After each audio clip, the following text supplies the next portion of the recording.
Okay, we're going to call the meeting to order, and this is the meeting for the school board for October 21st, 2024, and I'd like to do roll call. Jessica Crosby. Here. Dale Johnson. Here. Tony Corpy. Here. Bruce Raboyne. Here. Tina Sather. Here. Sorry, I forgot to turn my mic on. Okay, Roxanne Skogstad-Deach. Here. Joanne Smith. Here. Beth Shermo. Here. Joe Sullivan. Here. Hi. Welcome. Let's stand for the Pledge of Allegiance. I pledge allegiance to the flag of the United States of America and to the republic for which it stands, one nation, under God, indivisible, with liberty and justice for all. Okay, we have a short agenda tonight, and I would like to ask to approve the agenda as presented. Could I have, we'll do that during discussion. Could I have a motion? I'll move. I'll second. Okay, discussion. Can we, I would like to take item 16 off of the consent agenda we could discuss it and have it on next month. Sure, at a future time. We'll remove that. So, all those in favor? Aye. Opposed? Motion carried. I'm sorry, I better probably clarify the motion, because what we're voting on is to accept all of the agenda items on the consent agenda with the exception of 16 now. So that's what we just voted on, okay? All right. And now we have the open forum. And Elks Student of the Month for September. I would love to introduce our Elk Students of the Month for September. I also have October's here when we're finished with September. Teachers nominate two seniors each month for this special award. Nominations are brought to a committee of teachers who do the final selection. Students are chosen for a variety of reasons, all of which exemplify the high standards of the Elks organization. In the spring, the Elks winners will be invited to a banquet where they will be honored and awarded $100. So I'd like to introduce our September winners. First of all, Miss Lola Wade. Lola, come on up here. I will tell you a little bit about Lola. Lola is involved in choir, FHS leadership team, which is a new team that we have developed, hockey, volleyball, and track. When Lola's not in school, she enjoys working. She enjoys reading books, or working out, sorry, not working, working out. Reading books, being outside, and hanging out with friends or family. Her future plans are to attend Moorhead State University to pursue a lab tech degree. One of Lola's teachers, Mrs. Hammers, stated, "Lola is truly one of a kind in all of the best ways. She consistently demonstrates remarkable creativity and originality in her work and any project she is involved in. Her wisdom, beyond her years, allows her to approach challenges with a thoughtful mindset, inspiring those around her to do the same. Coupled with her drive and deep compassion for others, she makes a positive impact on her school community every day. Lola is a role model and a remarkable young woman." So congratulations to Lola Wade.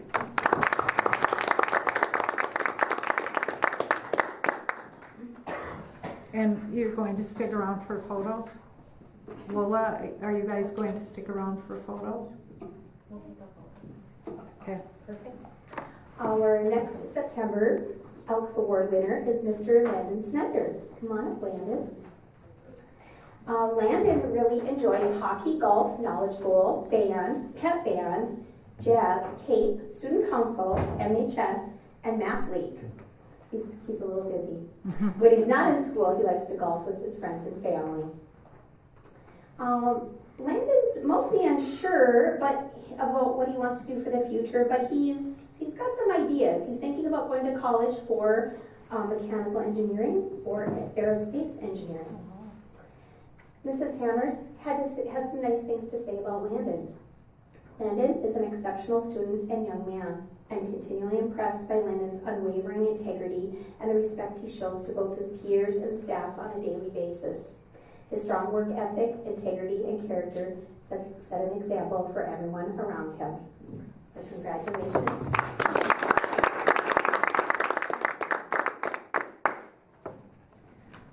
We have our October winners, and this is a double month because of school starting, so Nora will get back on track. We have our October Elks Award winner, Miss Piper Thompson. Piper is also involved in MHS, volleyball, basketball, and track. She loves being with her friends and family, going to her shack and cabin, hunting and fishing, and just being at the lake. Nice. So when she goes off after high school, she plans to attend St. Scholastica and get her nursing degree. She wouldn't mind being a trophy wife and marrying rich. She's got a great sense of humor.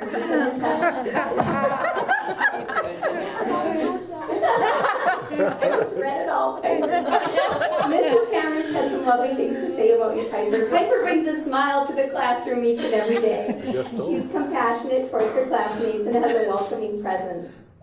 Always ready to greet others with a friendly smile. I can always count on Piper to eagerly participate in discussions and activities. She's a natural leader and makes the classroom a better place by her being part of it. Piper's presence in our school community will be truly missed next year as she embarks on her very bright future. And we have one more award winner who wasn't able to be with us tonight, and that is Miss Kieran Ford. And Kieran is involved in girls swimming and diving, basketball, and cheerleading. Kieran enjoys doing dance with Dancing with Darcy. She enjoys reading, doing puzzles, and spending time with her family and friends. After she graduates from high school, she plans to take a year off to work and explore more career options. Mrs. Hammers had some nice things to say about Kieran as well. Kieran shines brightly in everything she does, whether it be in the classroom or diving into the swimming pool. I think that she's at swimming right now, actually. Yeah. She is quite a leader to those around her, setting an example as she guides her peers with thoughtfulness and determination. Kieran is creative and bright, and the future will hold great things for her. So congratulations. All right. Okay, thank you. And are we going to pause so you can get some photos? Okay, we'll resume our meeting. And now under item 2, under open forum, we have a board presentation on Career Adventure powered by JET by Alyssa Hackenmuller, the career counselor. All right, thank you for having me. As Chair Skogstedt-Deach said, my name is Alyssa Hackenmuller. I am a career counselor with a company called JET, Jobs Empowerment and Training. I have been a youth and young adult career counselor for it'll be 11 years in less than a month. And I am also, JET is a regional employment and training provider. We are a federal and state provider serving the 7 counties in northeast Minnesota. And I'm actually our youth program coordinator or program lead, if you will. So I'm really, really well versed in all of the youth career services that our state and federal government can provide our schools. In your packet, you're going to have the youth core programming is the first handout. You also have an example of our marketing flyers that we hand out at schools, and just do these little postcard that's in there. So just as a quick overview of youth services in the U.S. and in Minnesota, it's all driven by federal legislation, the Workforce Innovation and Opportunity Act, WIOA, and that governs pretty much all employment and training programs across the United States. And so every state in Minnesota is required to have a career one-stop system. Our version of that used to be Workforce Center. They rebranded to Career Force, a little bit different. They wanted to reach more of like a professional career kind of participant, if you were a customer, versus just workforce kind of points to more of those entry-level jobs. So they rebranded in hopes that we could reach a greater audience. So that's why we're Career Force now. And so JET is the Workforce Development Authority for Northeast Minnesota. So the state is broken down kind of like voting areas, right? And so there's, depending on your population and other factors, there are workforce development authorities and an employment training agency, which is a local unit of government, is contracted with the federal government and the state to provide these services. So we basically oversee the operation of all career force locations in Northeast Minnesota. And then within the career force system, you will have different employment and training agencies. So in International Falls, we have AUA, so the Arrowhead Economic and Opportunity Agency, and their partner would be like Arrowhead Transit and Adult Basic Education. So the transit and the adult education are not in the career force building or location, but they're all part of that greater system. So for youth services specifically, the federal government, basically tells us that we have to have these services for youth and young adults provided in our region and on a local basis. So what does that mean? That means in International Falls, or in Cooch County as a whole, I have core programming, which is what this first section is about. It's governed, like I said, by the WIOA Act, but the state of Minnesota also has their own state, I would say pots of money, right, or state programs. And the two that we currently are receiving are the Minnesota Youth Program and the Youth at Work Program. So these three programs combined together fund all of the services that you see on this cover page. The core youth programming requires that students ages 14 to 24 are eligible and they enroll with me. So I become their career counseling case manager and we work towards training and employment goals. For every student that doesn't have a diploma or a GED, that is the goal number one. First and foremost, we're not going to really work on anything else until you cross that training benchmark off your list, okay? For eligibility, you can see there's a variety of entry points. The two that I'm most focused on right now are truancy and justice-involved youth. That is primarily because I'm also heavily involved in the borderline treatment court. So I serve a lot of youth who come through the system through treatment court, ages 18 to 24. But I'm also involved in Judge Shermone's Juvenile Task Force Initiative. I feel like there's a lot of words there, but I'm like looking at her, I'm like, is that what it is? We recently started just trying to be intentional and working with probation, and hopefully now with the schools, in really reaching those students that are experiencing truancy issues or at risk of dropping out, but also who are on juvenile probation or some kind of diversion program. I really think that right now those are the students that are in the most need, but I can enroll in any of the categories that are listed here. My enrollment into my program and keeping my numbers up and keeping money flowing to our community requires referrals from community partners. I have a really great relationship with the school. Sometimes I think teachers forget about me, but I'm always bugging them. I'm always in and out of the school. And I'm working on building that relationship with the probation officers, like I said earlier. In terms of services, so what does that mean? We can provide basic career services, so anybody can come to Career Force, no matter your age, or whether or not you're eligible for core programming, and receive something like job search assistance, resume writing, interviewing practice, doing career assessments and figuring out what's next. Maybe you are in the middle of your career and you want a career change, or maybe you were dislocated. We can help you with just those core, like, basic services. But beyond that, when you are enrolled, we have a ton of money to spend on individuals, especially in the youth world. So financial support services, that's things like gas cards. It's paying for students who have income barriers, paying for their driver's ed when they're behind the wheel, which is a huge chunk of money. It's helping them buy clothes for an interview or clothes for a new job. Like, let's say they go to Dairy Queen. At Dairy Queen, you have to buy shirts and a visor, and then you need like black pants or nice jeans. And some kids don't have that. Especially if you're eligible for my programming, the likelihood that you're going to have the means to do that is pretty slim. So the support services list is really endless. We have like a 20-page manual that outlines all the different categories that we can help with. But if you think it's a barrier to a student getting to school or getting to work, or a young adult, most likely I can pay for it. Nice to hear. Yeah, right. I know. Like Judge Shimon is always like, "Wait, what? You can do that? You can do that?" Yeah, I can. It's kind of cool. The next piece that's pretty common with my youth that are in high school are paid work experience and internships. So just to give you an idea, in the past few years, I've had a student working he has a disability, and he was working in the IT department with Mike Lacey and Casey. And that went on for a few years until it kind of fizzled out, and that happens. And I think he grew as much as he could, and now we're on to other things, right? We're trying to improve his skills and find him a place in the world of work now that he's graduated.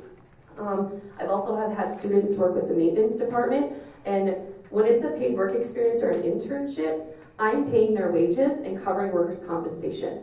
So the buy-in that I need from the school is whoever is taking that student on and saying they're going to be their worksite supervisor or their worksite host needs to be committed to the idea that it's a work experience. Often these students are going to fail, and they may need some assistance developing work ethic, problem solving, communication, those kinds of work readiness skills that sometimes are lacking.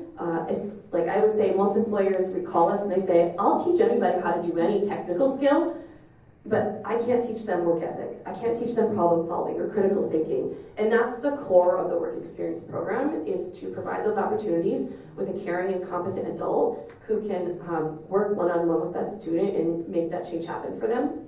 So oftentimes a work experience is basic, and it's just getting them a job somewhere and having that relationship to build those skills. Or it's an internship where they're learning skills. Like for the one that Casey had, he was learning IT technical skills that will hopefully advance him later on in life. So I have a couple of different ways I can work with that. I also do, like, if you are a college student, so I have somebody right now who's been enrolled for a few years, and I'm paying for her last 2 years of her social work program. And as you all probably are aware, social work internships are required for your degree, but nobody wants to pay you, even though it's 40 hours a week. And so I'm going to be paying her wages while she's going to school, because there's no way she's living on her own, she doesn't have anybody to help her, so I'm going to be paying her wages for that internship. Wow. I know, right? Life-changing stuff. It gives me goosebumps. Training funding. So when you are graduating from high school, I have funds to pay for post-secondary training. That can be anything from as short as a CNA or a CDL training up to 2 years of some sort of technical program. So I cannot pay for an AA degree, a general ed degree, or prerequisites, but once you're in a program, I can definitely cover that. We pay up to $6,500 a year. It's $210 per credit, plus all those fabulous support services. So common ones are welding, or like any of the trades. And if you think of the trades, you have to buy a toolkit that can cost into the thousands. And we pay for as much of that as we can. And granted, we have limits and caps, but it's still a big help for these students to make sure that finances aren't what's preventing them from reaching their goal and getting that training that then ties to greater wages in the end. The last two, incentives and stipends, are the ones that I'm really focused on right now with truancy and justice-involved youth. Incentives, if a student has a goal of completing a semester or a grade, or even like showing up to school for 10 days in a row or whatever have you, I can incentivize that. So like, for example, I had a Columbus Super Senior at the ALC a couple of years ago, and he was 19, and he had the senior slump come March, and he literally only needed to turn in like 20 more assignments and he would graduate. And he was having a hard time staying motivated. And so we came up with a plan with the ALC instructor, and we determined how many days he had to show up and how long he had to be there and how many assignments he had to do to complete. And at the end of each week, I either gave him a gas card, so a $40 gas card, or maybe I paid his rent, or I just gave him cash. So it could be 25 bucks a week, it could be 50, whatever that student needs to get them to the finish line, we can do that. And then stipends, that also is for short-term training. I use that a lot with GED students. So if you are 17, 18, 19, up to 24, and you're working on your GED, the odds are you're probably living on your own. And something happened in your life that got you to this point, right? Well, when you're living on your own, what do you have to do during the day to make ends meet? You have to work. They're not going to dedicate time to a GED classroom when the GED classroom is open. So instead, I offer them a stipend. It's not much, but it's $10 an hour, up to 10 hours a week, for every hour they spend in the GED classroom or online with an instructor. So it offsets a little bit of their wages that might be lost while they're working on their GED.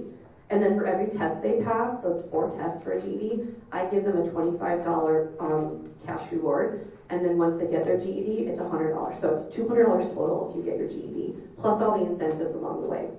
So big cash incentives for our core programming and to keep young adults and youth motivated to reach those goals that we all know are super important for their success later on in life. I'm giving you a ton of forms today. I just wanted you to get an idea of some of the forms that come back and forth between myself and your staff. And so the first form is the student referral for youth programming. It's just a general form. I actually used 2 of them out earlier to Landon and Piper, and I have one for here, job searching. I would love to meet with them. The programs they mentioned and the job searching are great fits for what I do, and they're seniors. And so anytime a teacher has a referral or a student is interested in meeting with me, they can fill this out and send it to me. The next one is my specific truancy referral I created. I really am hoping to make a dent in that in collaboration with the Judges Task Force. And so that is there. And if a teacher fills this out with the student and signs it, this is all I need for eligibility. It's the school staff or the probation officer or the social worker saying, yep, this is what's going on, and they're verifying that they're experiencing truancy issues. The next one is just a release. So if a teacher was wanting to send this to me, I would have them sign this release form, which is just a general release. And then the last one is the eligibility and grade level verification form. I have staff use this often if I know I'm enrolling a student and they know that student wasn't on an IEP. They're aware that they meet the definition of the McKinney Mental Homeless Assistance Act, which is identified by schools. They can check these and send them to me, and I can use that for eligibility. So those are some examples of forms for when I am looking at students for core enrollment, when they want to enroll in my program and access those tangible financial services. Any questions? Oh, just kidding. I have one more. Oh, go ahead. I hand this out in the spring, and I actually work with your guidance office to get this on your scholarship list and get it in the announcements. I have a certain number of slots, so to speak, so I can usually do about 5 or 6 new students every fall and pay for their training. So that's this training that I was talking about. So if students are interested and they want to see if they're eligible, this is the information flyer, and then the intake flyer comes after that. Okay, I'll recognize questions. Joanne, do you have any? The scholarship opportunities, is that only for the 14 to 24 age, not any older? Yeah, so what I'm talking about today is just our youth and young adult program. We do have programs for adults and dislocated workers. So if you're 18 or up and low income, single parent, justice involved, no GED, you pretty much fit eligibility for our adult core programming, or if you find yourself laid off due to no fault of your own, you'd be dislocated worker. And the services are very similar, with the exception of stipends and incentives. Those are youth-specific services. Cool. Thank you. Okay, Tony, do you have anything? I just want to say thank you for this. I love it. I think that we're kind of catching them when they're walking out the door versus them sliding through some way. So I really love this. Thank you. Yeah, you're welcome. Great information. Dale, do you have anything? I'm just curious to how many students we're talking about. Oh my goodness. That's a really good question. And I have no idea at the top of my head. I know I usually have about 6 to 8 in classroom training that I'm funding on any given year, so that's they're going to college or doing a CDL or something. Right now I have 2 GED students. I just got another referral from probation, so maybe 3. I have about 8 work experience students. So I serve all the schools in the county, and it's my goal to have, depending on funds, 1 to 2 work experience students in each school. So between Little Fork, North Home, and the Falls. And then I also will be meeting at the ALC. I can't give you a hard and fast number because not all my students that I work with are enrolled in core programming, if that makes sense. And I'm going to talk about that next. That's the outreach to schools. Okay, we'll finish with questions. Bruce, do you have I any? just want to say so much thanks because, Yeah. but from here forward, I'm going to refer to you as the safety net. Yeah, right. Yeah. Great. Tina? I guess the only question I would have is, do kids have to qualify for a certain income base, their family?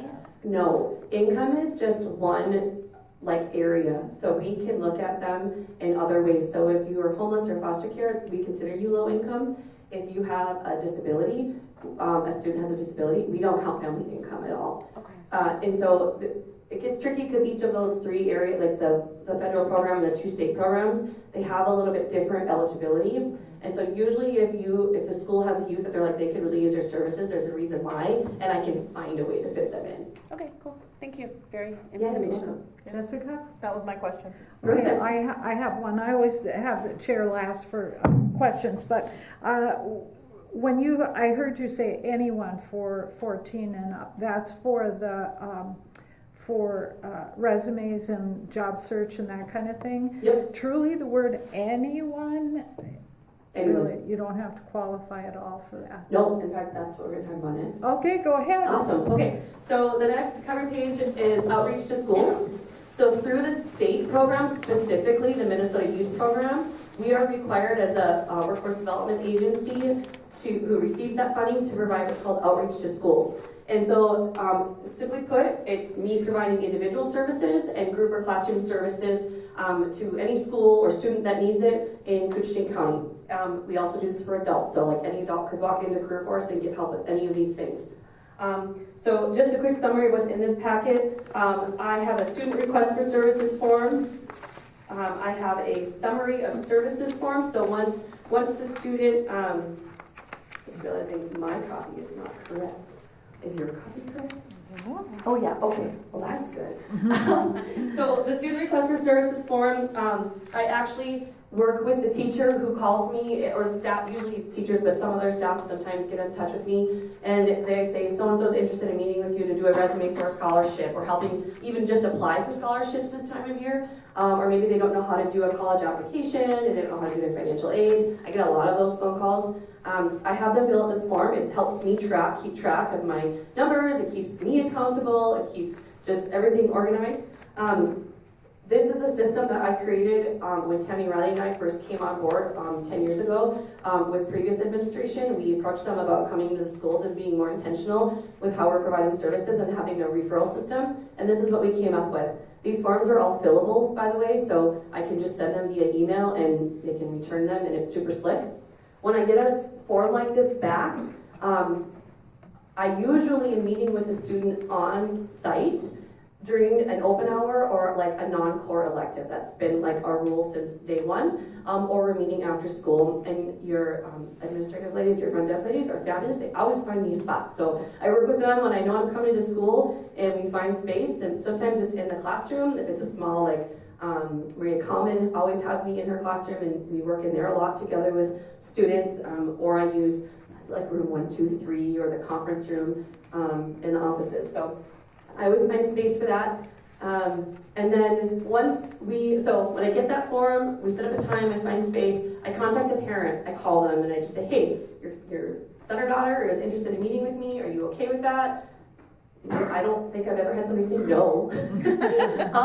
And then I just document that on the form, so we're all covered. And then I have the next page is that summary of services form. And some students opt out of it, parents opt out of it, they just trust that things are, I'll call if I need something. But I don't know if World's Best Workforce is still a thing. This is when we created this to help the school just document some of the career services that your students were receiving. And so I can electronically copy the school on the summary of services form, so you know like when I was here and what we did, which I think is a really great accountability piece too. And then the next form is the classroom request for services. So, for example, I have Mrs. Staples is having me come in November and December to do one session of career exploration, like career assessments, and one session of job searching, like how do you find work in Minnesota or even I-Falls, and what does that entail? So I'm going to do that for her seniors this year in November and December. And I've done a variety of these. So if you flip to that last page, it's our presentation menu. We have a ton of topics we can present on, and the ones I get asked for most often are 2 and 8 traits. We have a committee dedicated to that, and we have a website called 2and8trades.com. If you haven't looked at it, I highly encourage you to go there. All the information you need about apprenticeships and trade programs in Minnesota are included on that website. And then we have staff who travel to give these presentations and talk about like what is an apprenticeship or different things surrounding the trades. And they also can bring industry speakers into classrooms. So I think last year I had somebody, I think it was from the Carpentry Union, come in and speak to Mr. Olson's class. And so we have really close connections with the unions and across the region, and they're willing to travel and come to speak to pretty much any class if there's an interest. So we coordinate all of that. I get asked for resume writing, and then like the reality check tool and budgeting. I do this a lot. It's one of my favorites, where we do some career exploration. The students start seeing, oh, what jobs might be good for me, and then we start talking about, let's start looking at the wages and salary information for those jobs.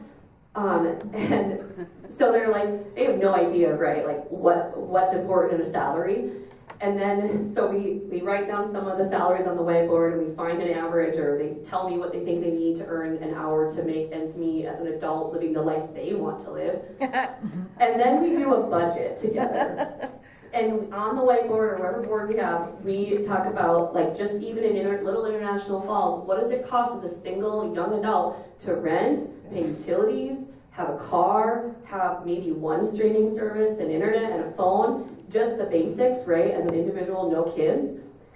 And they run out of money real fast. And then we start talking about things like tattoos and concerts and hunting and fishing and like all the things that are super fun for them and that they envision for their life as an adult. And they start realizing, oh, I need a job that's going to pay for the life that I want to live.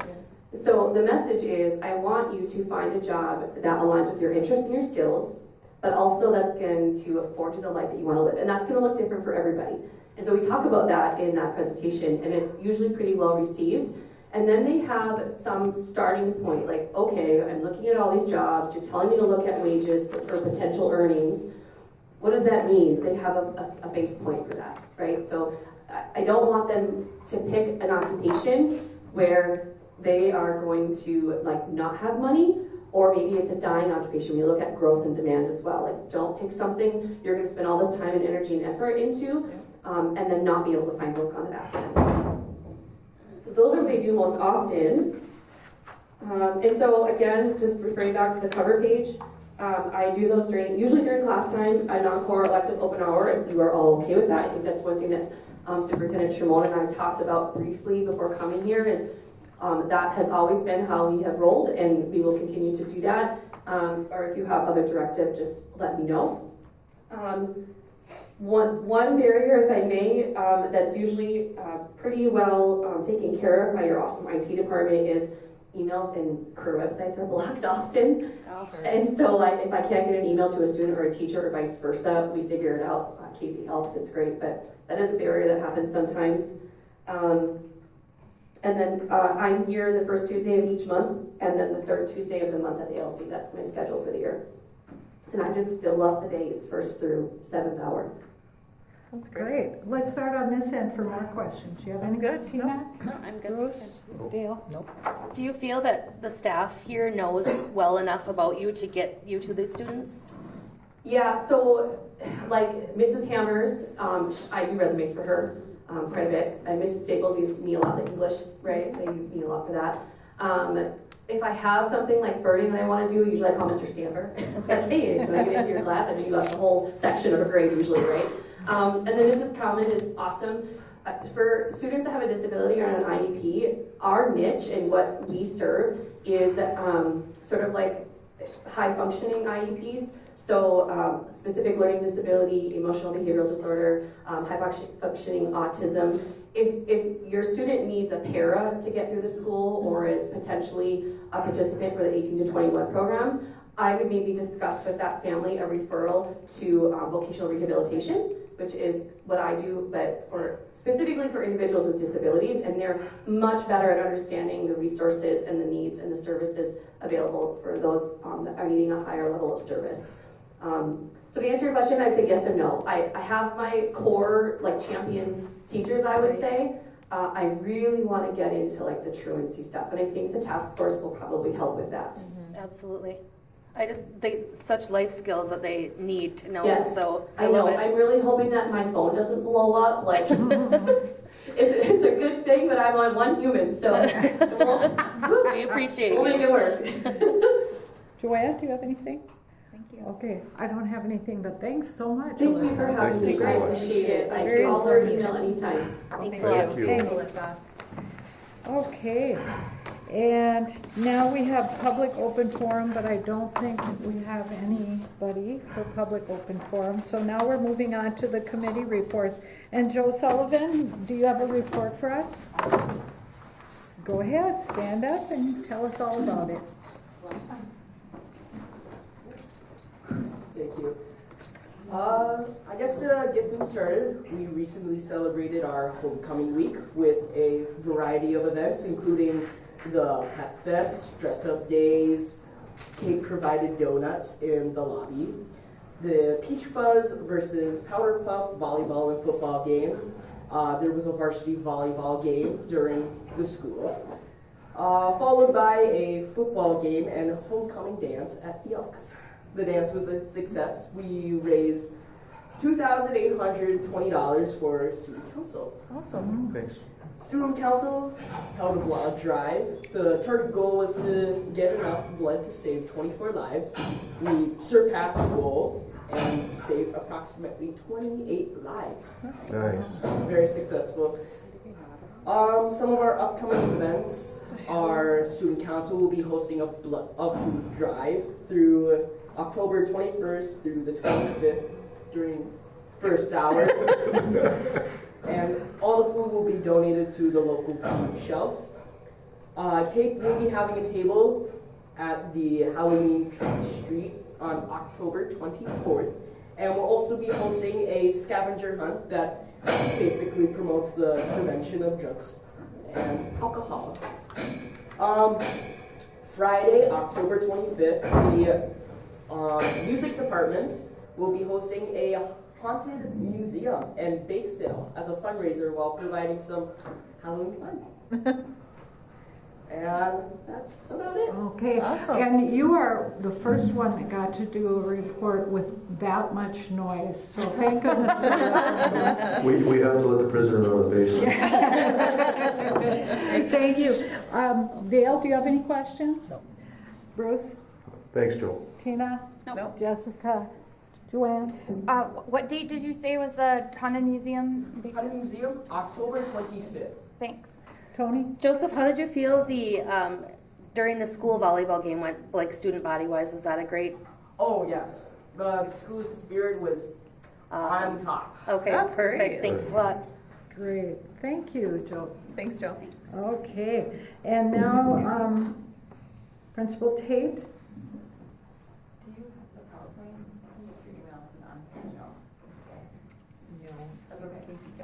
I'll just read to you guys. Do you want a microphone, though, Nikki? Sure. Thank you. Okay, so we have for October, I probably went over these events already in October, but we had our family picnic and we had a homecoming parade, parent-teacher conferences, and a screening of The Right to Read. Our family picnic went over very well. It was very well attended again, and we had a lot of positive compliments about the Bronco football boosters being there. It just kind of added another element, and those football players, then they engaged in the activities with the kids when they weren't serving food, so that was really positive, and we liked to have them there. So our homecoming parade went really well. It went really smoothly, no issues there. Parent-teacher conferences were well attended, and then unfortunately we didn't have any parents come to our screening of Right to Read, so maybe we'll offer another one. It was on the same night as parent-teacher conferences, so maybe hard time to choose, or maybe it's just not that interesting of a movie, but I think it's great. In November, we have our literacy night and book fair coming up. Normally we do that in the spring, but we moved that to the fall this year just because there's so many things happening in the spring. We thought we would see how that goes. So we're still currently looking for a few sponsorships to help us support the cost of books for each of the students.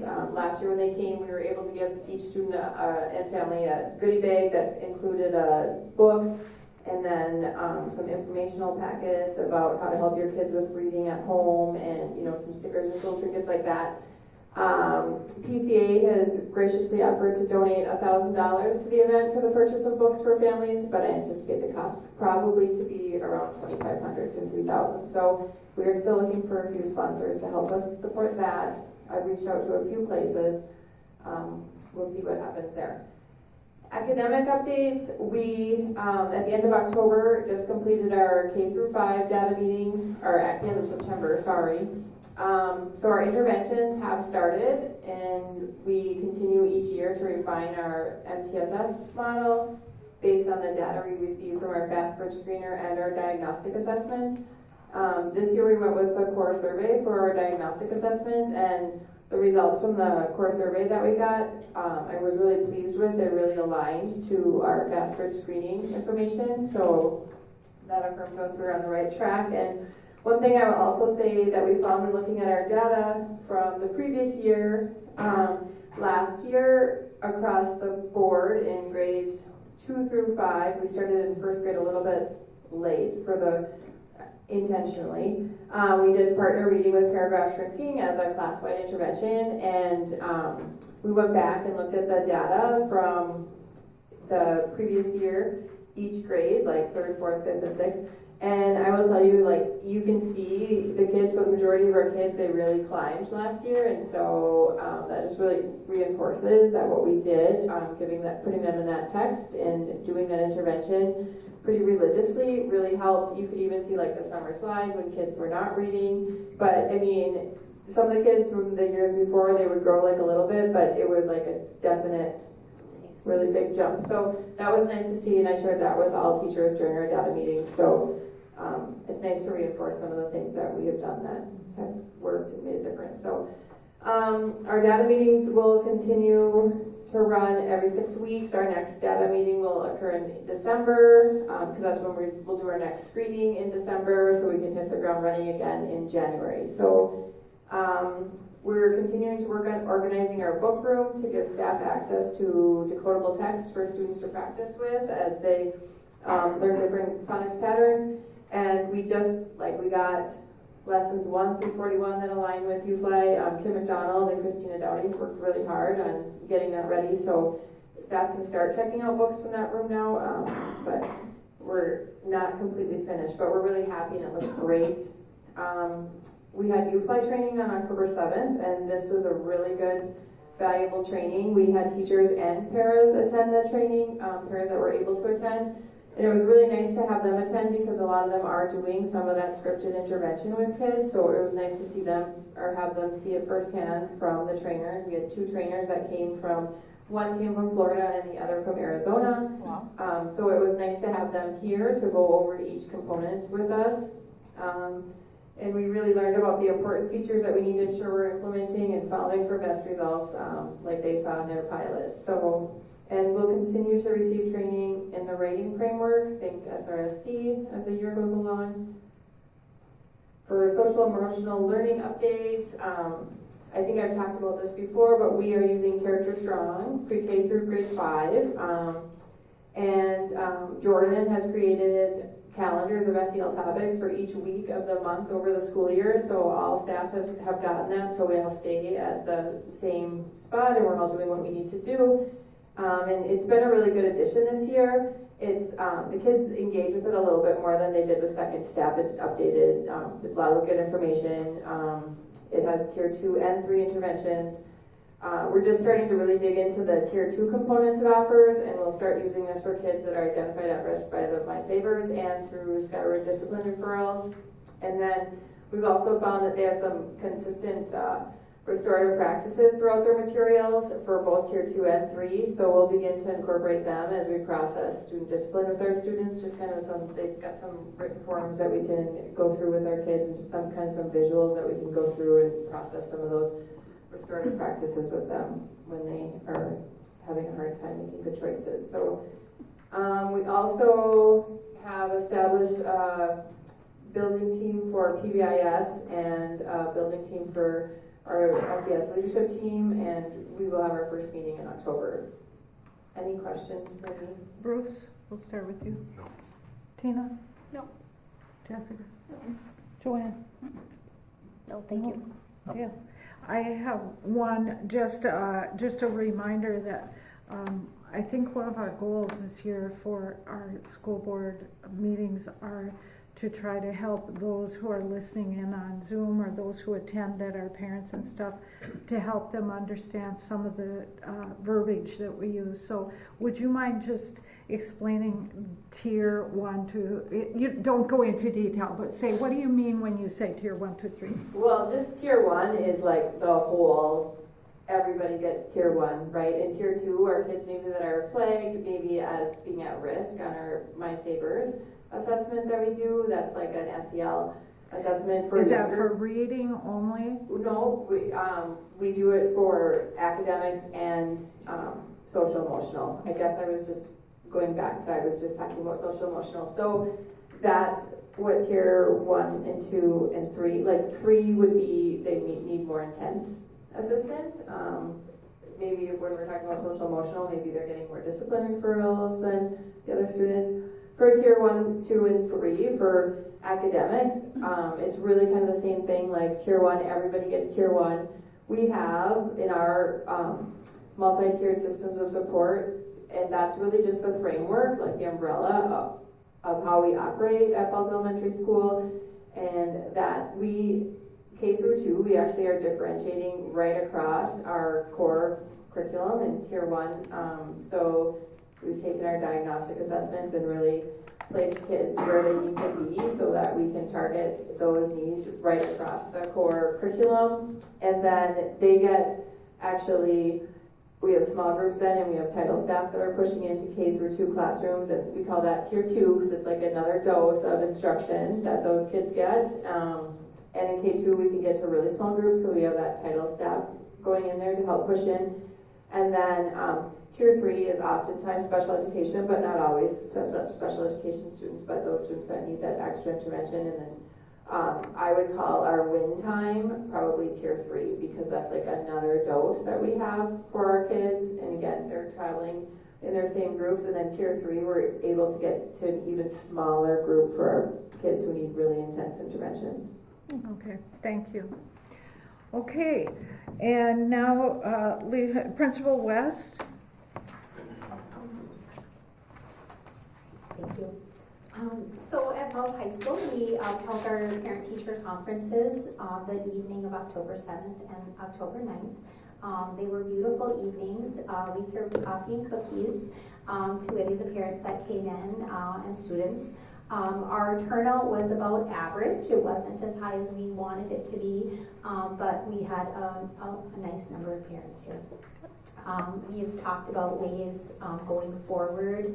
How can we get more parents to attend? So we're currently brainstorming, should we do some more scheduling? Should we, what can we offer? So right now that's our teacher leadership team is working on that. As Joseph stated, we had a wonderfully successful homecoming week. Staff had a lot of fun participating as well.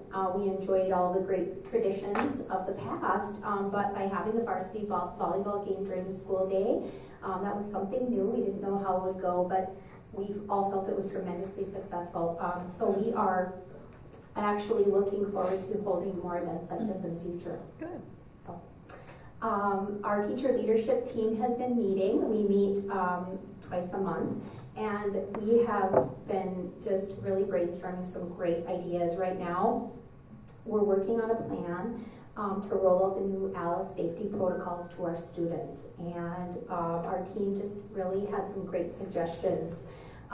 They thought it would be a great idea for Mrs. Sherman and I to hold class meetings with each grade level and really just do a presentation, go over questions, and then that way when they go into their classrooms with their teachers, then they have a little bit of context, and then when the teachers have them practice and talk about the different protocols, they have a better understanding. So we're going to do that in November. That's awesome. We've also been talking about some ideas for future programming, and so listening to Alyssa tonight was really exciting for me because we really, as a staff, we want more career exploration courses because when kids have passion and purpose, when they feel like they have a direction, it can really light them up in terms of how they do all around in school. So we want to definitely add more, and we have a lot of great ideas coming that is very exciting. We're actively exploring work-based learning programs. We've gone to a group of teachers, and I went to a training with the Perkins True North Stars group down in Virginia, and so we're getting a lot of advice and guidance on how to get started. And they have a wonderful kind of program mapped out. They'll guide us through. They said start small. So they're really, there's a lot of enthusiasm for starting a work-based learning program. And when I talk about work-based learning, it's really holding a class, which is called the seminar, which is teaching those skills, soft skills we call them, right? What do you, how do you show up for work, and what are important skills in the workplace? So you have a teacher doing a seminar class, and then that same teacher is a director and has reached out to industry partners in the community and set up opportunities for kids to go out during the day, work perhaps for a couple of hours, and also have that be a learning opportunity.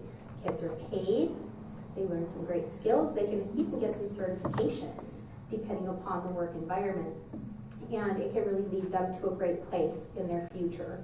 So that's, we're exploring that right now, we're very excited about it, and then also looking at more career and technical education opportunities with woodworking and welding and all the different opportunities that we know the trades have to offer. We used to have programs like that where kids left for half the day and worked when we were in school. Yes, and that would be called work release, which is a little bit different. And we are seeing a need for some of that as well. So we've had conversations about how can we also do some work release with students where they, really those jobs are that they already have that aren't part of our program. How can we make that workable for them? Right. So we really want to offer different options for students because everyone needs something different.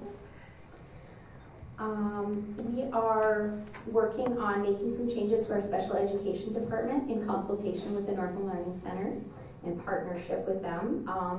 And this just includes some work on having teachers specialize in some different areas. And we believe this will have a greater impact on student learning and success. It's a process. It's not something we're jumping into and just doing tomorrow, but we're just having meetings and discussions and planning, and the team is really on board with it and excited. They're nervous because it's learning something new and different, but the Northern Learning Center is really offering some great resources for that process. Good. So our data team, our high school data team meets weekly, and we meet for an hour and we analyze students who need additional support. We look at attendance, we look at behaviors, we look at course performance, we look at teacher referrals, we look at maybe some things that are happening at home or just some other factors that we don't have control of. And we really collaborate with each other as a team, and then we reach out to parents, we reach out to teachers, we reach out to whatever resources we feel would be helpful for those students. And when we implement a plan, and then we always do a 30-day review. So in 30 days, we check back. Okay, how is that working? We check, is this helping the student be successful? Are they moving forward? And we document all of that so we can follow along. We are wrapping up our FastBridge testing assessment, so we'll also look at that data and use that to help us do some interventions with students. Our teachers have started work on their professional growth plans, and their plans involve high-impact instructional strategies. And then some of our specialist teachers have created their own according to their unique subject areas. For example, the art teacher, she'll be doing one that's more in line with her subject matter. I'm really looking forward to this. It's going to be good work and just really refining our instructional practices, taking a look at how we teach, and if we can, make some adjustments to that to help our students achieve more. Our special education teachers and our English language, second, is it ELA, not ELA, it's ELS. Yes, I always get that acronym mixed up. That would be Senior Christensen. She is, they're working on reading instruction training called CORE, which is a part of the READ Act requirement. So they're doing that for their professional growth plan, which I believe the READ Act will be having some requirements for the high school next year. So we'll be watching that closely. In terms of our overall numbers, we've lost some students and gained some students, but right now we're at +1. So we have a total of 513 students overall right now. Great. We'll start with Tina. Do you have any questions? No. Jessica? Joanne? Tony? I'm good, thank you. Dan? No. Okay, I have a couple of things. For anyone listening, in case they've forgotten, ALICE training, is there a general term that you're using? Are you calling it safety training? What are you? That's in my presentation Okay. tonight. I'm gonna talk about ALICE this evening. Okay, good. And the Northland Learning Center that's providing, or that you're starting to talk with, is that all levels of special ed students, or is it a specific level, just like Alyssa had, said there were certain levels that? Right. Well, right now we are just focusing on our 6 through 12 programming here at the high school. I meant what level of special ed, like the students that needed more intense special ed, or more like EBD and LD? It would be all of them. Okay. Yeah. Okay. And then I meant to say ESL, not ELS, so Yes. sorry.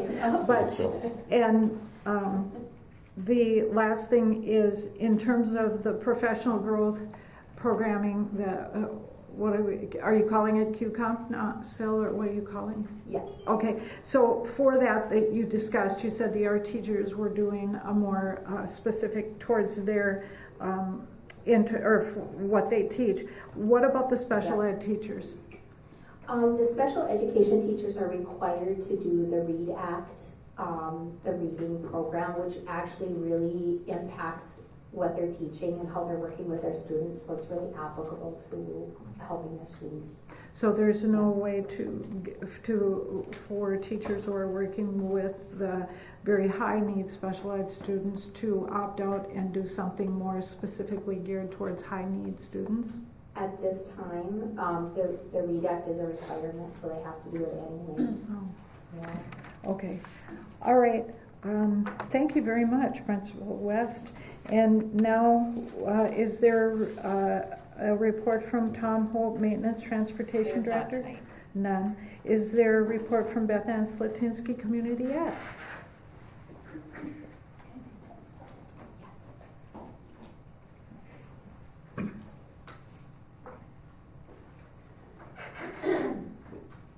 Thursday, we will be having our haunted hallways, and we have 17 tables signed up for it this year.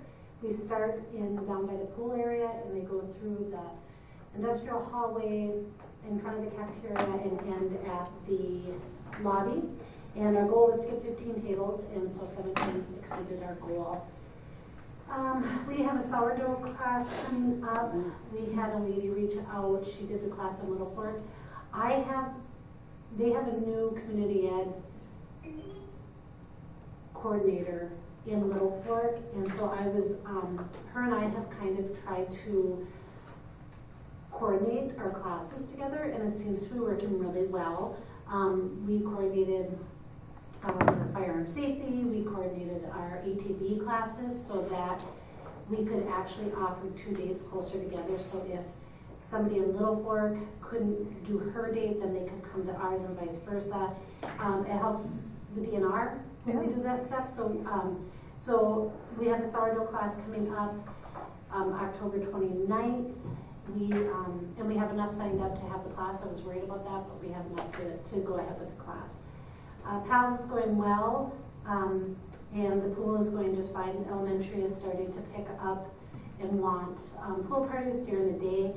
Very tricky when 2 teachers want to have a class together, because for our insurance and licensure for lifeguards, we can only have 25 kids per lifeguard. But because I have really tried to get a pool of call-in lifeguards, and I got a couple retired people and like an old swimmer from here. He took the class, and that seems to work out really, really well. So I'm very excited that the idea came to do this pool so that it's not just kids that can't get out of class. So we've been able to accommodate, fingers crossed. Tim Ringhofer and I are working on trying to get a site manager here for the evenings. We would like to open up the gym, we'd like to open up the weight room, and we did have some staff, we kind of just threw it out there, hey, is anybody interested in this? We did have some. So what our goal is to have a calendar and to have a pool, send it out to these people, hey, can anybody work? One thing though is that the wages, I heard, some of the feedback I heard was the wage was pretty low. So Tim and I talked today, the wage is $16.23 an hour to be a community ed activity worker, which this is what it would fall under. But Tim and I talked about how sports get paid when you work like a football game and you work ticket taker or ticket seller or whatever. So I will be coming back to you probably next month to see if we can add that to our at-will policy. Our at-will policy was updated January of 2022. And to kind of come with a better wage. We figure it's about 2 hours that they would work in the evening, and so maybe having just a flat rate instead of an hourly rate would work a little bit better like they do for the activities that other staff work. So that will be coming your way.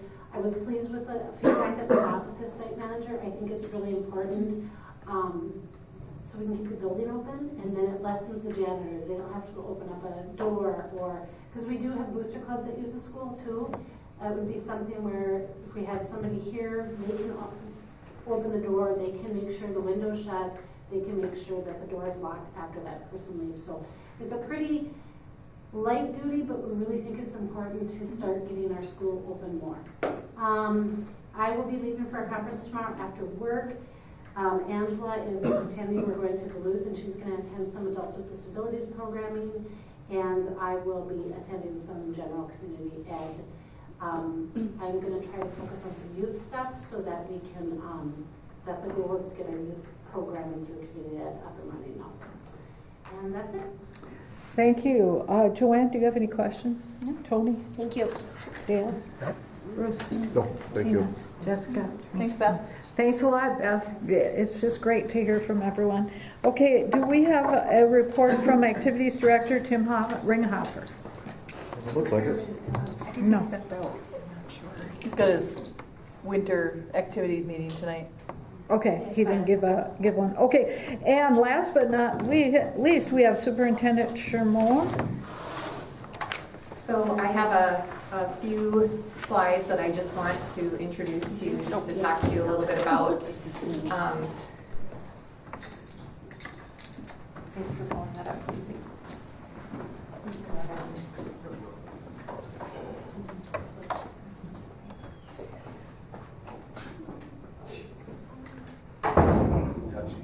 Okay.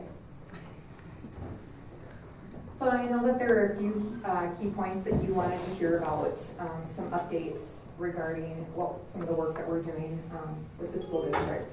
And I know that former Superintendent Grover and the board had applied for the Solar for Schools grant, and the district was awarded that. So we are working behind the scenes on the next phases of what this project is going to look like. So International Falls School District has been awarded $500,000 to implement the Solar to School project. So that has started. The signatures for the contracts have all been approved. The insurance has been submitted. And today, when we talk about the timeline, today is the day that they dug the ground to do the testing. I saw them over by the So it's, elementary. Yeah. you know, you think about all the work that you've done in the past to get to this day, just like the referendum, you put years and it takes time for applications for dollars. And to know that they were on the grounds to really look at implementation was really a celebration. So when you look at the timeline for this, today they drilled, and though we're going into the winter months, what they're doing right now is they're testing the soil and looking at the configurations of what will happen for when the ground starts to thaw, what will happen for next steps in the spring, and then the construction will start and the bids will start going out. So that has been super exciting to know that that renewable energy is going to be part of ISD 361. Project projections are to be completed with the implementation of the project slated for June 2025. One of the things that came up in the work that we did together was the project for the referendum and all the construction that's going to be happening in the ground. So the two organizations, the businesses, have been really fantastic about working together. So we have been holding meetings together to talk about, you know, just looking at the parameters of the grounds and the facilities and the infrastructure. And so we've been working on what shared partnership can we have when we're looking at measurements and ground digging. So they've been working collaboratively, which has really been nice to see these two organizations come together. So I did link this. I'll put this on in the board book, so if anybody wants to go in and look further at this. But just know that we are really on hiatus right now because we're going to go into the winter season, but soil samples have been taken, and you'll see construction really start happening in the spring. So we're very excited about that. Here's the big one for tonight. So we have rolled out Alice. We've started the rollout. We did our training, our first training started in September, with our second training happening in October. We have all of the ALC and all of Falls High School staff trained, and that includes our paraprofessionals, to our maintenance teams, to our principals, to our staff. And I would say it's probably the highest, most positive feedback I have ever seen. When I reached back out to the staff on what they felt on the professional development, we had 98% felt that it was one of the most positive, effective trainings that they have experienced. So good. I have never seen survey results, but I think that just attests to the fact that this is something that was important to the staff and important to the community to really update our practices. As we know, the safety and crisis plan for ISD 361 did need an update. So even though we know that we have to practice for fire drills and tornado drills, we also have to practice for what is known as violent critical incidents. And as hard as that is to hear, it's the reality of the world that we live in. So right now for the ALC and FHS, they've all completed their virtual training, and they just completed their in-person training. And during that window of time, which we appreciate that the board approved these two training dates, we were able to do in-person training, that we were able to do actual scenarios where we did barricades in different locations within the building. We did counters, we did observations, and we also did the all-call emergency calls. So we were able to test the systems. We were able really to look at the practices that went well and the practices that really, we had some barriers that we have to go back and revisit. So now that we've got one school that's fully trained, we can go back to our ISD 361 crisis, the actual plan that we work with the fire department and our emergency responders, and we can go back and we can embed that information now that it is concluded. For Falls Elementary School, we have that team totally virtually trained. We're going to train in person with that team on the January 3rd date. And one of the reasons we opted to do these trainings different is Principal Tate had her other professional development already solidified, but it actually worked out because what we have found is we have very different practices for a preschool through 5th grade Alice model versus a 6th through 12th grade model. Those are two very different frameworks, and those are the ways that we have to actually train our staff. So when you're looking at the Alice framework, the acronym represents alert, lockdown, inform, counter, and evacuate. And what that really squares up to is emergency preparedness and training your staff. You plan as if you do. So even though, for example, we've had fire drills in the past and people know it's a drill, people take their time, they maybe lollygag out or don't leave. We are in a state that we are actually implementing the expectation that we plan as if we do. So if you would have been here during the in-person training, it's a little bit surreal. It's very emotional because you're actually seeing people barricade doors. You're seeing people lock down door handles with belts. So they're actually preparing themselves as if they are in action. So the next step was we held a parent-school community meeting. That did not go as according to plan because we had a fire alarm go off in the building. And so plan as if you do. We all ended up outside and we ended up having to cancel the meeting. We didn't have the turnout that we had hoped anyway. And one of the things that we're finding, hence school conferences, hence school board meetings, is post-COVID, people like that hybrid option of can I go in person or can I come online? So some of the recommendations were asked that we hold a virtual ALICE training where parents can opt in and can listen in because there's so many extracurricular activities going on in the evening. So we're going to be moving another opportunity for families to join in virtually. In all of the trainings, I have had the opportunity to either have the police department or the sheriff's department be present with us. Good. And we trained all parties who have trained, including myself. I'm a certified ALICE trainer. So we had the opportunity to talk about what it looks like from a violent critical incident within a school setting, and then what it looks like in a violent critical incident for external, the emergency responders.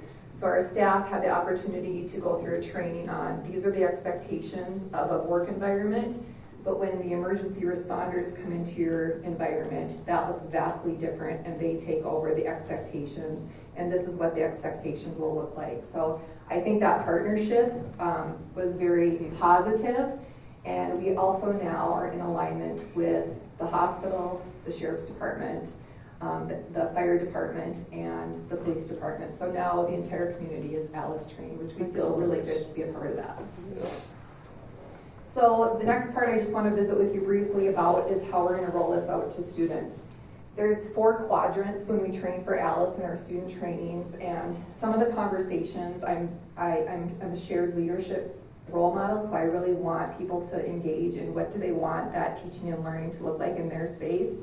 They know their kids best. So Principal West talked to her team and they felt that they wanted us to go in and talk to the grade levels first, and then they would take phase 2 as the classroom teachers.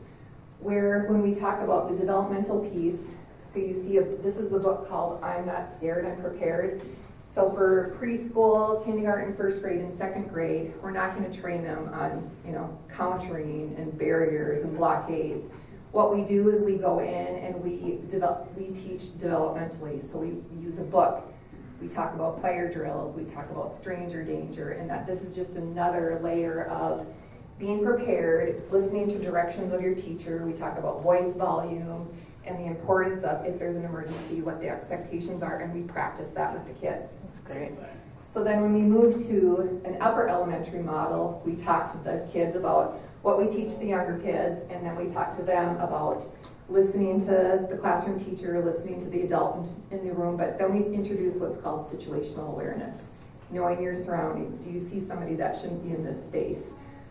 We don't talk about weapons, but do they have something that might look like it's out of place in your school setting? Who do you report that to? Talking to adults.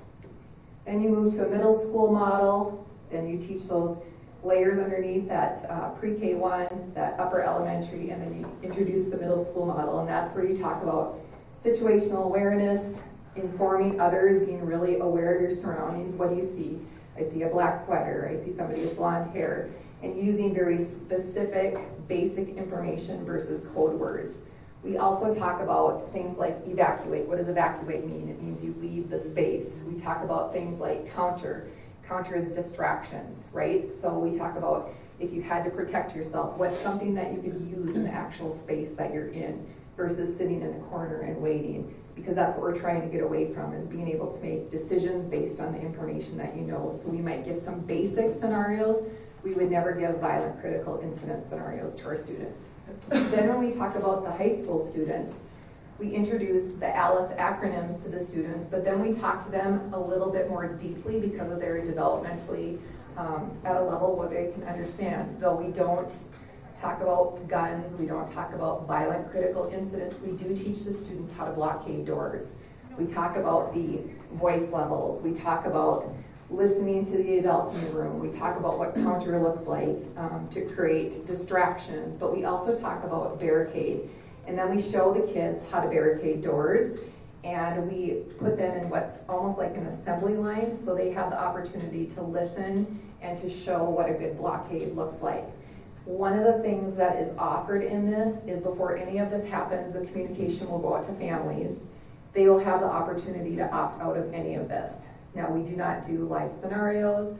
We do not talk about school shootings or anything like that across the country. What we do is we educate based on being alert, the lockdown, inform, counter, but most importantly, situational awareness. If you see something, you say something, and you use basic language. And we always talk to the kids, and I use this with our kids in the school, is what did you see, what did you hear? Not what you think you saw or what you think you heard, but what did you actually see, what did you actually hear? So as we get ready to roll this out, you're gonna see some of the education components start at the high school in November. You won't see education really happen with the students at the elementary school till the new year, but you're gonna see also another parent opportunity online that people will be able to join. And again, I welcome any questions that people have. They can come in and talk to us about it at any time, but it's been well received, and I can assure you that staff left feeling like they have choices, and that's what the ALICE framework is about, is having choices versus sit and wait. Mm-hmm. Do you have any questions about ALICE? Jessica? I don't have any questions, but I think it's great. I think it's great that they're actually having the opportunity to participate and do things, because like you said, if you're prepared, when the moment comes, if you have to do that, you're not going to panic if you know what to do. So I think it's amazing. Tina? No questions. Bruce? I just know that after time and after it's been practiced, it becomes second nature. Yep. So. Dale? No, go back. Tony? Joanne? I had the opportunity to watch the first part of the ALICE training, and it was absolutely wonderful to see that there are options. And I guess I felt the best part about it is that each and every teacher has an opportunity to make a choice as to what they're going to do based on what's happening around in the building at that time. They're not just stuck to one choice. So that's great. I think that's some of the feedback we also received from the teachers is they were put in a situation where they had to really assess their space that they work in addition to looking at exits, and we also learned a lot about our building.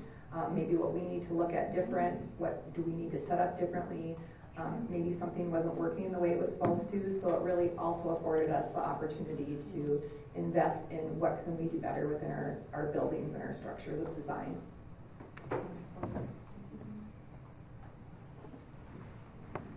Next, I'll try and go through this briefly. We have a school board referendum committee, which is Jessica, Dale, and Roxanne. And we have had the opportunity to meet with Nexus and start really getting ready on what are going to be the next phases of moving through the referendum process, moving from the vote to the bond sales, and moving into project management. So right now where we're at is we're having bi-weekly meetings. I am meeting with Nexus bi-weekly, and we're really looking at that financial piece. CISO has just been brought into the framework, and we're really looking at what are going to be priority areas that we committed to in the referendum with the taxpayer, and really trying to nail those down. So what we've started to do is we have, as an administrative team, we've started to really do some deep-rooted walkthroughs of the buildings and just starting to look at, everything from our tiles to our walls, to our windows, to our door frames, where we can take a deeper look as administrators and really what we need to focus on when it comes to picking out priority areas within our building. The second thing that's going to happen, and this is going to start tomorrow, is we are having focus group walkthroughs. And what that means is the people that will be walking through every hour are actually users. So we have anywhere from 5 to 8 people from our user groups that are going to be walking through. So tomorrow morning we have the Nexus project team that'll be coming up with us, and they're going to walk through, for example, tomorrow morning at 8 o'clock, the stadium and arena are going to be our first walkthrough focus hour, We're gonna have coaching staff there, we're gonna have community members there, we'll have our administrative team, we'll have some of our FIAD teachers, in addition to, we're gonna have some students there. Good. The people who are actually using the facilities. A few board members who sit on the committee have also been invited. People will not spend the whole day together, but we have different people coming in at different groups of time to really look at these areas. When we look at the tech ed, building grounds and transportation, we're going to be looking at the technology side, the CTE program, and that's where, for example, our IT teams will come in. Our engineers and our custodial teams will come in. Next, we'll go to pre-K and OT, PT, and that's where our early education team of teachers will come in. We'll have some community members there, and then again, our building administration. So when you look at all those different time slots, we have the actual staff that will be pulled out of their teaching and learning spaces, community members, teachers, administration, and then itinerant staff who are area experts that will be also joining us. So again, if there's an area that you are very interested in, let me know. You're welcome to join us for that time tomorrow. What I would just need to do is make sure we don't have more than 3 board members there, because then we have to have a meeting. So we said today's meeting was going to be short, but it's going almost 4:07, and here we are. November's meeting will be robust. We will have a presentation by Nexus, and we'll have a financial update on the referendum by CISO, which I think you're going to find very interesting, because they've been doing some great collaboration on running numbers and where we're at. So I think you're going to find that to be a very beneficial meeting. Okay, thank you. Joanne, do you have any questions? Tony? Dale? So how do we schedule, and when do we do that? 'Cause it starts tomorrow morning? Yeah, you should have received an email from me. You can come whenever you want to for these time frames. So you, Jess, and Rox are automatically on the committee, so you can just show up at any time. If you want to spend the day with us from 8 to 3, you're welcome to. And if you want to come for specific areas, you just pop in at those times. We meet at the superintendent's office, we start, and then we push out. Bruce? Tina? I do have one question. How did you determine, or how are they pulling, I guess, different community members for the different areas? So I pushed out, there's going to be a number of these, so this is the first of many. So I pushed out some information to some of our really involved families within the community, Purple Pride, Falls Education Foundation. Those are the people that I pulled for the first round, and we had volunteers. Okay, thank you. Jessica? No, I'm good. I don't have anything either. Anything else, Dale? Well, you said meet here, Superintendent's office. superintendent's office, and then leave from here. Yep, then we go to each area. Okay, thank you very much.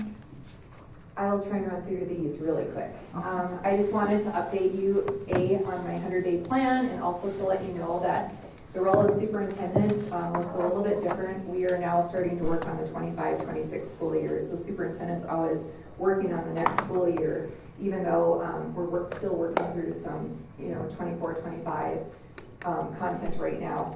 We are just finishing up the 23-24 audit, so CISO will be doing a presentation on that to let you know how we landed. Things are looking good, but we're very excited to get rolling into the next school year, because we have some really great things on the docket that are coming our way for ISD 361, from early education all the way through grade 12. And I would have to say that since I've arrived, I would say the energy is probably the highest I've seen it. And we have got some really positive things happening within the district, and that starts at our preschool level all the way to our middle school level and beyond. People are very engaged at what's happening and the possibilities of what's to come for ISD 361. And I think the exciting part is that people are volunteering because they have the opportunity to have their voice be heard. So we're spending a lot of time having focus groups and roundtables, and Principal Tate and Principal West and the professional development team for the district, we have decided to create leadership teams. So we have a really vast array of individuals that are serving on these teams, and we have got some really robust ideas that are really great possibilities for the next school year. With CISO, I was able to really look at some of our finances of where we could maybe reallocate or go with less from. And I have opted to invest in an administrative assistant / grant writer for 1 year.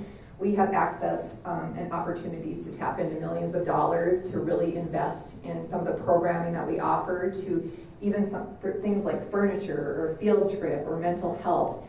And we just felt that that was a priority because we just don't have the staff to invest in these grants. So we're really excited to see what this brings to the school district.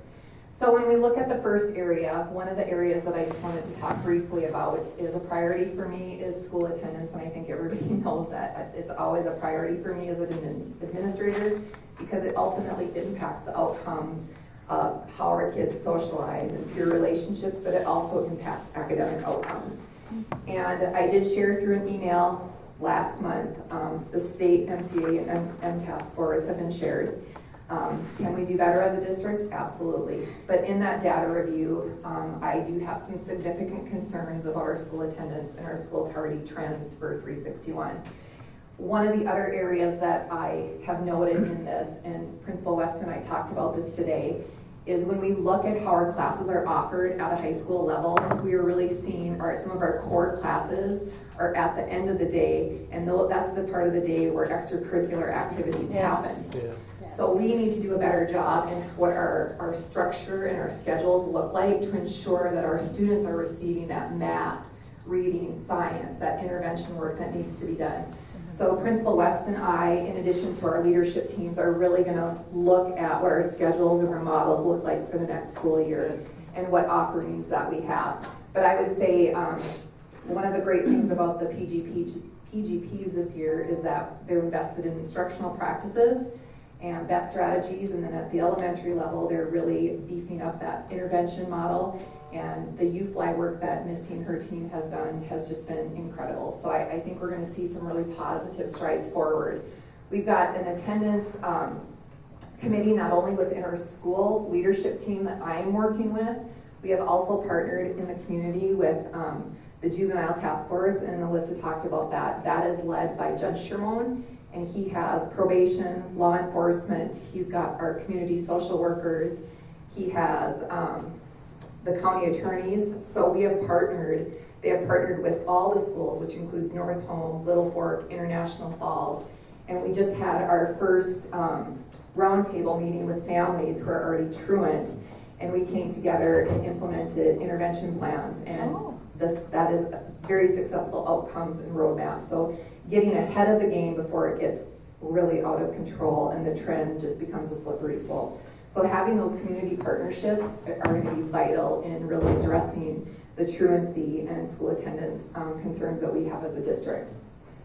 We have both buildings now have PBIS leadership teams and really working. That was a priority from our district-wide surveys, was the culture and climate of the school district, from how people perceive ISD 361 to how people feel when they come to work and how they feel safe, welcome, and included. So we are feeling a shift in the aura of the culture and climate of the district, and lots of positive feedback. Does it mean it's perfect? Nope, we've still got a long ways to go, but I would say people are really invested in making 361 the place that you want to go to school. So we're very excited. Staff's very involved, and that means everybody from paraprofessionals to our special education teachers and our facilities team. So we feel very fortunate to have a collective community that are invested in building the culture and climate and community of 361. When Principal Tate talks about MTSS, we're really talking about the whole child model. So we're really looking at tiers of intervention from core instruction to that next layer, which is small group, and that third layer, which is fewer. But we're looking at these areas: academic, social, emotional, behavioral, in addition to attendance and wraparound services. So when we talk about attendance, that's where we talk about that juvenile task force or food insecurities, working with the food shelf, and really making sure we have community partners that are working with us in the intervention model, not us working against each other, but how can we support and be ahead of the game in interventions before it becomes to a crisis state. As part of the 100-day plan for my entry was enrollment and reduction. I have started an Excel spreadsheet. We're monitoring online families. We're monitoring families that go to other area schools, and we're also monitoring those who are homeschooling. in my first layer of work that I'm doing in data collection has been directly contacting families. And most of these have been through phone calls, and I've had some really great conversations with people. I have had 2 families come in and sit down and talk and provide information. I would say we have some work to do in what we need to do differently as a school district, and I really appreciate the candor and honesty that families have provided me in the why. They've opted to either leave our district or never participate, and for some of it, it's a personal preference. Homeschooling is very near and dear to some people's heart, and that isn't that they have a right to choose how they want to have their child educated. For some people, it has provided us reflection and where we can do better, and that can be feeling included. It could be communication barriers. It could be bullying, harassment and bullying. And also it can mean different modes in how their child is accessing their education. So for some people, they don't want, their children don't want to be in school from 8 to 3. So for them, maybe online schooling provided that flexibility. So hence, which has led us to look at how we are going to do business different in the future and how we educate our students and what offerings we're going to bring them. So I continue to welcome families. I'm getting to them as fast as I can, but I also want people to just know that they can pick up the phone and call me at any time, because I really welcome that conversation, and I want to be really transparent in getting that feedback, because we can do better when we have that feedback from our families. As we get into the spring, I'm going to be offering some focus groups. I had hoped to do that sooner, but I'm finding there's more impact in that direct one-to-one conversation versus sitting around at a table of 9. So I'm hoping they'll come back in the spring. And we even have some families who are homeschooling who are considering the possibility of enrolling possibly next year in the spring, just based on conversations. So I think that transparency has really been beneficial. That's great. Right now, as a new superintendent, I am doing a district-wide comprehensive needs assessment, and that is really looking at how we do business from processes and procedures in the building. And I've worked with CISO pretty intensely on this. So what that means is we're looking at what are the processes and procedures when a staff member purchases something with a district credit card? What does that look like? What does the data tracking look like? What do the processes and procedures look like for a field trip? Or how are we informing the nurse? How are we informing our cafeteria workers? What does the communication system look like when we want to get information out to our families, whether it's just general information or what does it need to look like when we have emergency situations? So we're also, I'm also looking at the assessment of the building as a whole, how are buildings laid out. So when we look, for example, when we did walkthroughs at Falls Elementary, do we have wings? Do we have early education in one wing? Do we have upper elementary in one wing? Looking at Falls High School, looking at the spaces that are underutilized, and how can we add robust programming to our schools. So we're really doing some deep-rooted assessments in processes and procedures. We're also looking at systems of design. The recommendation will come in the spring at what things will look like, and that could be, will there be staffing changes? Will there be restructuring? Where does the data show that we have the greatest need for that we need to invest in? Where do, is that ramping up early education as our feeder program and drawing in people to 361? What are we doing when we offer trades or licensure programs to our kids? So that recommendation will come in January as I finish up all that data collection. I have applied to the state to be considered school-wide Title I programs, and that is where we look at what we would say umbrella view of what we do for services of support in the additional funding that we get. Falls High School is not quite at the 40% threshold that you need to become a Title I school, but we're close. The elementary school exceeds that, but one of the problems that I'm finding is getting people to fill out the forms, because I know that Falls High School exceeds 40% in free and reduced lunch. So what I have done is I've sent in an application to be considered. We have been approved to start the process to become a Title I school at Falls High School, but what we have to do next is we have to go through a comprehensive needs assessment to show cause why we should be a Title I school. because we have not met that 40% threshold. So I meet with my leadership team tomorrow. We will start that process. We have to have our documentation submitted in June, and then the decision will be made. And with being a Title I school comes robust funding. And that is where you can put it into programming that is not, when you're a school-wide program, it is not just about the academic side, it's about having mental health providers. It's really investing in the areas of the greatest need. So as we know, based on the state assessments, Falls High School trail behind. And so we really need to figure out the why in that. So for example, if attendance is one of the critical barriers for Falls High School, how can we take some of that Title I funding and put it back in so we can really address that deficit area? So I've also applied at looking at becoming a Title I school-wide program for Falls Elementary, and we can go through the same process for Falls Elementary, but Falls Elementary is already a Title I school. But I want to look at that macro view where we can look at how are we investing based on the greatest need within the school. Last but not least, I would say Principal West and I are pretty excited right now. We have got a staff at the high school that I would say is all in on expanding programming, and the energy for possibility here is at an all-time high. So what we're looking at right now is Lisa and I are really spending a lot of time with people at different campuses within northern Minnesota. We're talking to people out of Minneapolis, in addition to we're having conversations with people from MDE. We're really looking at possible expansions in our trades programs. How can we bring in our students who attend the Alternative Learning Center so they're not just doing online school? How do they have the opportunity to come over and engage in a welding class or engage in a carpentry class? So we're really looking at additional opportunities. We've got information and feelers out there about bringing licensure programs into the school district for next year. So near and dear to my heart would be to offer a carpentry program here where kids could leave with an actual certification or license in carpentry. We know trades are the way. The other area that we're really looking into, and that's some of the feedback that we continuously hear, and I think it's also one of the reasons that we can be competitive with PSEO, and that is where we start looking at the offerings of hybrid models. So kids have the opportunity to maybe come into Falls High School and have access to an online school, but then they could maybe opt to go into a journalism class or a welding class.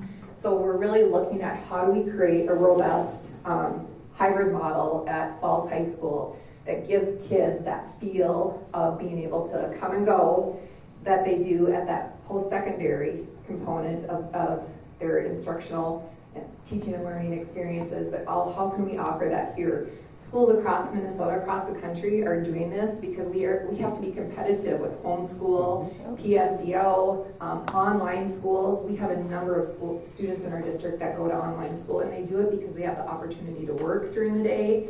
They can access their homework and their schooling based on their schedule. So in order for us to be competitive, in addition to expand electives, somebody said, I can't remember if it was Principal Tate, but offering, back in the day we had journalism and photography and welding.